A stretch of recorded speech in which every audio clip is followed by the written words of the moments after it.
जय हिंद साथियों, आज मैं आपको एसी थ्योरी के बारे में पढ़ाने जा रही हूँ। तो आप इस वीडियो को ज़रूर देखें और अंत तक बने रहें। तो चलिए स्टार्ट करता हूँ। AC theory. डीसी धारा की अपेक्षा एसी धारा की प्रमुख दो अवगुण बताओ। तो दो अवगुण जो है साथियों, सीमित चुंबकीय प्रभाव, दूसरा उच्च सामर्थ्य क्षमता वाले अचालक आवश्यक अर्थिंग की आवश्यकता। नेक्स्ट क्वेश्चन है, एक सेकेंड समय में तय की गई चक्रों की संख्या को क्या कहते हैं? उसे कहते हैं फ्रीक्वेंसी। ठीक है, और फ्रीक्वेंसी बराबर इसका प्रतीक जो होता है एफ होता है फ्रीक्वेंसी का, और मात्रक होता है हर्ट्ज। नेक्स्ट,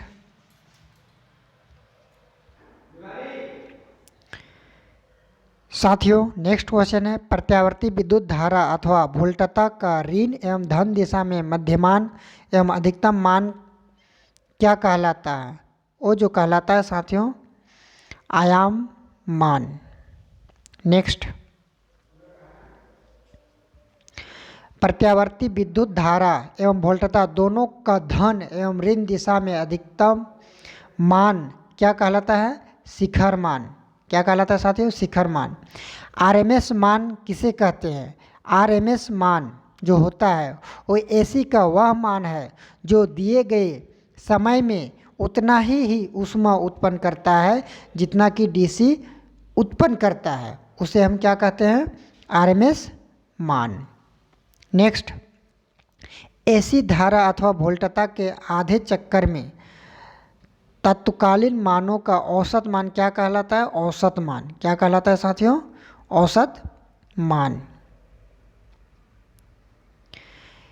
शिखर मान एवं प्रभाव बी मान के अनुपात को क्या कहते हैं? पीक फैक्टर या केस्ट फैक्टर। प्रभावी मान एवं औसत मान के अनुपात को क्या कहते हैं? Form factor. एसी धारा एवं वोल्टता दोनों की प्रवाह दिशा नियत दर पर परिवर्तन होती रहती है, उसे क्या कहते हैं? फेज कला। वह प्रत्यावर्ती राशि जो दूसरे प्रत्यावर्ती राशि की अपेक्षा पहले से अपने शिखर मान पर पहुँचे उसे क्या कहते हैं? लीडिंग राशि। क्या कहते हैं? लीडिंग राशि। वह प्रत्यावर्ती राशि जो दूसरे प्रत्यावर्ती राशि की अपेक्षा बाद में अपने शिखर मान पर पहुँचे उसे क्या कहते हैं? कौन सी राशि? लैगिंग राशि।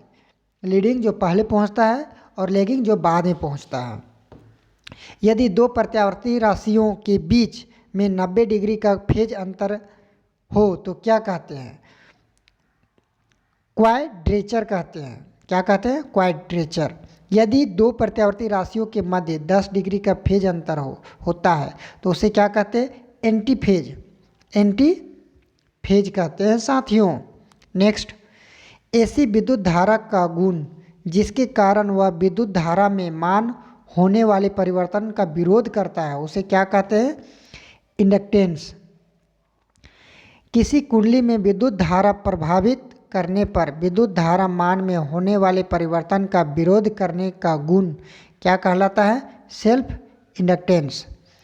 कैपेसिटेंस की इकाई क्या होती है? कैपेसिटेंस की इकाई होती है साथियों फेराड। ठीक है, इसका प्रतीक सी होती है, इसका इकाई क्या है? फेराड। इंडक्टेंस की इकाई क्या होती है? इंडक्टेंस की हेनरी। नेक्स्ट,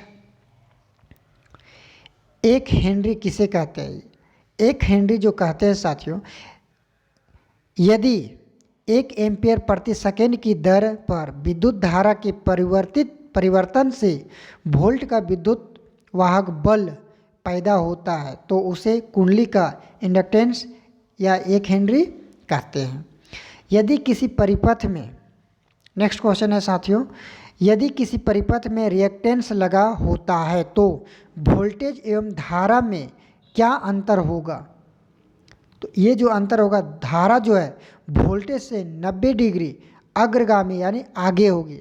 धारा जो है वोल्टेज से 90 डिग्री अग्रगामी, यानी कहने का मतलब अगर मान लीजिए ये वायर है, वायर जो है धारा वोल्टेज से 90 डिग्री आगे, धारा वोल्टेज से, वोल्टेज पीछे पीछे जाएगी और धारा आगे आगे कितना डिग्री पे, 90 डिग्री पे।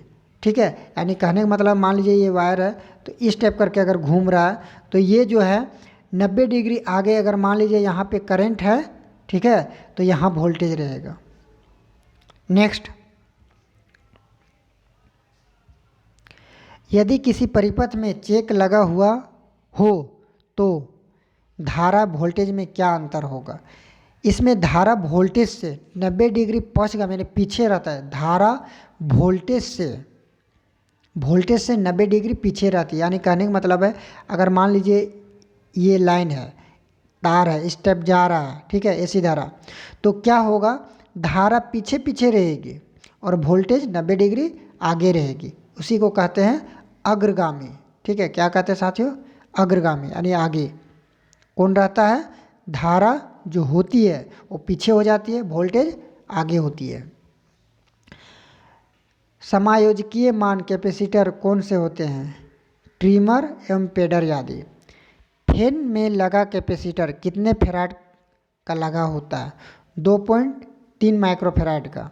ठीक है, अब 3 माइक्रोफैराड का भी लगा रहा है, 3.5 का भी लगा रहा है। तो मैं एक चीज़ जानकारी देना चाहता हूँ साथियों, अगर न्यू पंखा है आपके पास, ठीक है, कौन सा पंखा, न्यू पंखा है, तो 2.5 माइक्रोफैराड का लगाइए। अगर पुराना हो गया तो 3.5 का भी आप लगा सकते हैं, कोई प्रॉब्लम नहीं है, कोई दिक्कत नहीं है।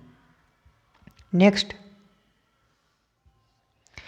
किसी ऐसी परिपथ में कैपेसिटर के द्वारा विद्युत धारा प्रवाह में उत्पन्न किया गया विरोध क्या कहलाता है। कैपेसिटिव रिएक्टेंस, इसे एससी से दर्शाया जाता है। शुद्ध कैपेसिटिव परिपथ में शक्ति का, शुद्ध कैपेसिटिव परिपथ में शक्ति क्या होता है, शक्ति जो होती है, शक्ति का मान शून्य होता है।